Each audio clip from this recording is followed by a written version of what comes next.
Hello and welcome back to the IDC TechTalk podcast. I'm your host, Miles Dawson, and today I'm very happy to welcome a new guest on the show, Giorgio Nebuloni. Hi everyone, hi Miles, and thanks for hosting me here today. Giorgio, could you give our listeners a quick overview of your research coverage at IDC? My primary areas of coverage are focusing around infrastructure. That for us is anything that moves from data center hardware to infrastructure software to cloud infrastructure. I'm one of the co-leads of the cloud practice at the European level, together with Carl Arendt and Douglas Hayward. And then thirdly, I'm a part of this initiative that we call Vision 2020, which really brings analysts from a number of different research areas together to look at more disruptive, kind of longer term trends. And one of these trends is, as you can imagine, blockchain. Right? Absolutely. So you wear about 3 different hats then? I wear 3 and none of them is clean, right? Fantastic. So, as you said, Giorgio, you got in touch because you wanted to talk about blockchain. Now, I've read little bits and pieces about it in the past, but you'll have to forgive me for asking such a basic question. What actually is blockchain? That's a good question, right? And actually, sometimes we also ask ourselves as analysts, what the hell is blockchain, really, right? So there is a lot of buzz in the media, and there's been a lot of buzz from the vendor community as well over the past, I would say, 12 months, right? That's really when it started ramping. At IDC, we have been looking at this more intensely over the past 3-4 months.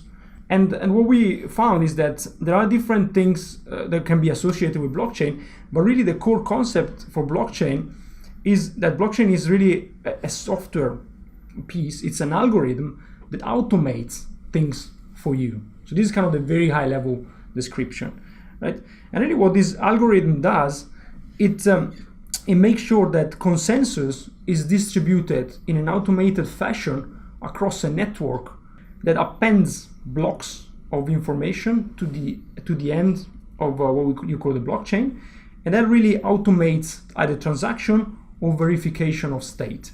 We call this kind of the concept of the 3 A's. So it's algorithm, appending, and automation. Right? So these are the 3 A's of blockchain. If you think about this, it's blockchain is really a piece of code, and what you basically do is every time you start. Let's assume we are, you and I, Miles, we are part of this network of entities that are part of an ecosystem, right? So you want to come to me, Giorgio, and you want to, let's make the example of buying something, right? You want to buy a pair of hats in exchange for some currency, either virtual currency or real currency. Let's assume it's a virtual currency. Now, when you come to me and you initiate this transaction on the web, potentially, and this transaction is certified by blockchain, what really happens is that an event is triggered at the software and the algorithm level, and your node kicks off processing work across the full network. This means that your node sends a piece of code to all the other peers of the network, including me, including other members of the network, and those are the nodes then process that piece of information, and they can then certify whether you, Miles, have the money to actually buy my hats or not. And if the majority of the peers in this network certify that through algorithm, then the transaction automatically gets executed and gets completed. Right? So the difference is, compared to the traditional system, is that there is no middleman, there is no central authority that decides and certifies whether you have the money to buy my hats. It is this knowledge, this trust, is distributed across the full network. So that's kind of the concept. So sort of distributed peers, that in that kind of sense. That's right. So it's basically the concept of a peer-to-peer network, but all of the data is replicated across all of the nodes. So this brings a couple of benefits as well. The first benefit is that if you're trying to hack that system, you have to hack simultaneously a big number of nodes at all the same time, right? Which is sometimes difficult to do, right?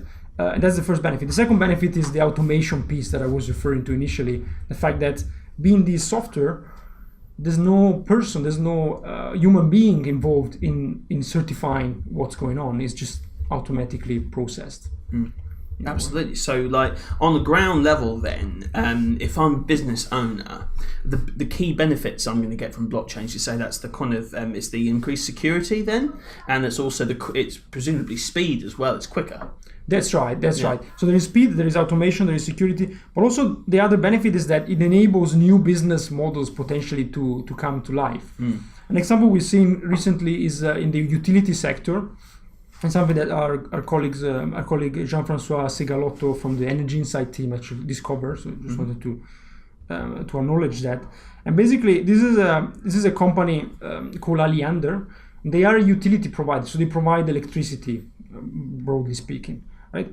So what blockchain does for them is that if they embed this code across all of the entities in the network, in the grid, they can then automate transactions, which means that if you have an electric vehicle, which is very, very fashionable these days, and in the Netherlands, where this company is based, it's very common as well, because it's subsidized.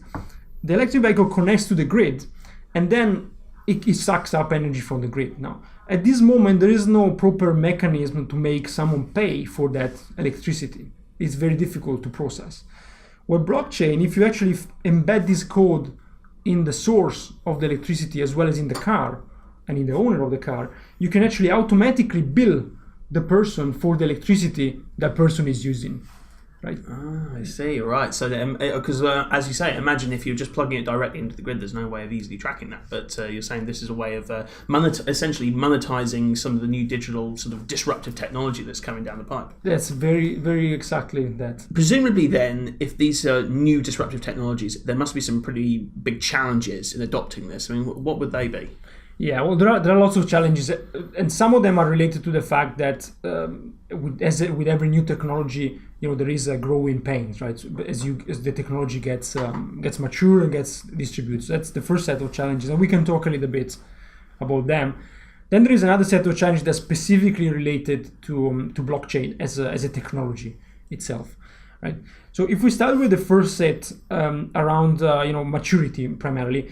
There are typically, whenever new technologies are brought to market, there are challenges around skill sets. So that's the primary one that we see, particularly for Europe, but not just for Europe. It is a global shortage at the moment because there's only a very small set of coders that are able to deal with blockchain, and there's also a small set of even consultant and business people that understand the concept and they can actually implement the concept, changing the business model.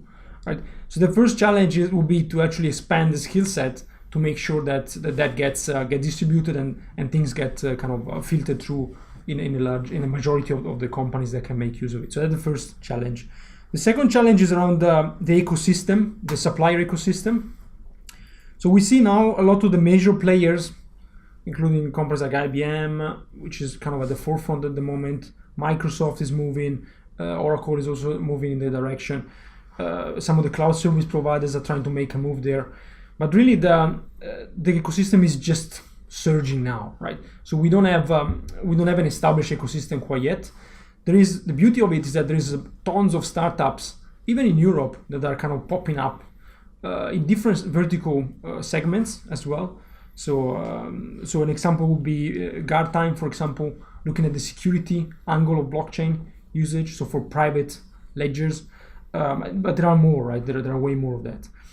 But the ecosystem is not really crystallized yet.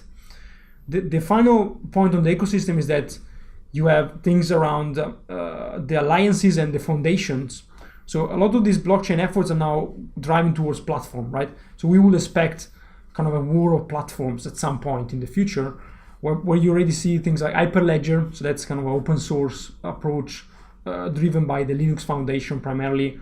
You have Ethereum, which is backed by Microsoft and other partakers. You have some platforms that are specific to the financial sector as well. And those platforms takes time, and particularly if they are joint efforts, they take time to become mature, and the software just takes time to crystallize. Right? So that's a second major challenge. And that's across the board. It's always been the case, even with things like OpenStack, if you think about it. Right? Now, if you look at specifically what's blockchain, affecting blockchain as a technology, one of the key aspects is really around the fact that in many verticals, to be successful, let's take the example we made before with the Dutch guys, the cool Dutch guys using electric vehicles, right? In order for that to be successful, you need to make sure to convince a large amount of players in that industry to partake to the same platform, to the same standards, and really to implement the same technology. Because if you can imagine, if your electric vehicle follows one blockchain platform and the grid has a different blockchain platform algorithm, that's not gonna work out, right? So that's more of a challenge for some verticals, right? Particularly verticals that are not strictly regulated, where the authority cannot force one platform. They might take longer because you need to convince more people to join the same type of ecosystem. Right? This is a specific one to blockchain. Another specific one, more in the technology space, in the infrastructure space, which we think is going to be majorly impacted by blockchain, is around integration with existing data and existing data tools, right? So already the early adopters are seeing that, let's assume you have secured, that's an example from Estonia, right? They've secured the e-health data for 1 million patients in Estonia with blockchain. But as they did that, they had to integrate with the traditional SQL database environments as well. And to do that, you do require a lot of scripting, a lot of coding, and a lot of, tweaking with things still. So that's going to be a major challenge ahead, I think. Absolutely. It's the legacy systems colliding with the transformational and disruptive systems, isn't it? So it's one of the things we see so often at IDC, and it's one of the biggest challenges. So based on that then, how's the adoption going? I think at the moment, it's more anecdotal, right? So we had, for example, a CIO summit in Munich, in Germany, where we invited 8 CIOs from the region, and we actually discussed blockchain as a topic. And out of those 8, 2 were kind of doing some proof of concepts, and the majority of the rest was still in kind of the educational phase. So they was trying to get awareness of the topic, they were trying to think about the use cases, but it was really early for them in terms of implementing anything, right? So that kind of gives you a rough idea of, implementation is starting now. Some early adopters, even lighthouse cases, the Estonian government, Bosch is an example that we see using blockchain to secure supply chain, to make supply chain compliant. So you see a bunch of cases, and the financial sector creates tons of proof of concepts. But adoption is going to take some time. We think next year will be a strong year of adoption. We think this year you still see the early adopters increasing in the knowledge and starting to actually gain advantage versus the companies that don't adopt the technology. So what would your parting thoughts be and pieces of parting advice for the listeners? I think there are a couple of advice points, right? So if you are an end user organization, if you are an IT buyer, be it large company, but also potentially a mid-market enterprise, we recommend to start consuming information around blockchain and get a base knowledge of what this technology can do for you. And think about the use cases, right? We see at the moment a lot of companies testing and kind of throwing this and seeing what sticks, really. And that's fine, right? So you are encouraged to do that, but also make sure that after a while, those proof of concepts get rolled either into production, or get killed potentially, right? Brutally honest here, right? That's for the IT buyers. For vendors, we think it's really paramount that you devise a strategy depending on the segment you serve from an IT perspective. An example, so if you're an infrastructure provider or a provider of cloud infrastructure, for example, you need to make sure that you have blockchain services in your portfolio, or that some partner builds those services on your platform, because your customers, some of these early adopters, some of these lighthouse guys, they will ask you to do that. And if you don't have it, they will move to a different platform, right? So that's the first recommendation. The second recommendation is make sure you grab as much skill set as possible now, because based on past experiences, the companies that did grab skill set initially, they were the ones that then succeeded as providers. The ones that were following had to buy very expensive stuff down the line. They had to do catch up, and they ended up losing the wars long term. Fantastic. Well, thank you very much, Giorgio, and thank you all so much for listening. Please join us next time when we will be discussing another topic affecting the IT industry. In the meantime, if you'd like to learn more about this topic and more, feel free to follow us on Twitter at IDC_EMEA. You can also follow Giorgio as well. Giorgio, you're on Twitter? Of course I do. I'm a keen Twitterati, as they say, right? So at Nebuloni, and that's it. I mean, that's easy. Easy. And you can also find us on Facebook, LinkedIn, and YouTube. Just search for us under IDC. Thank you all very much, and see you next time. Thank you. Bye-bye.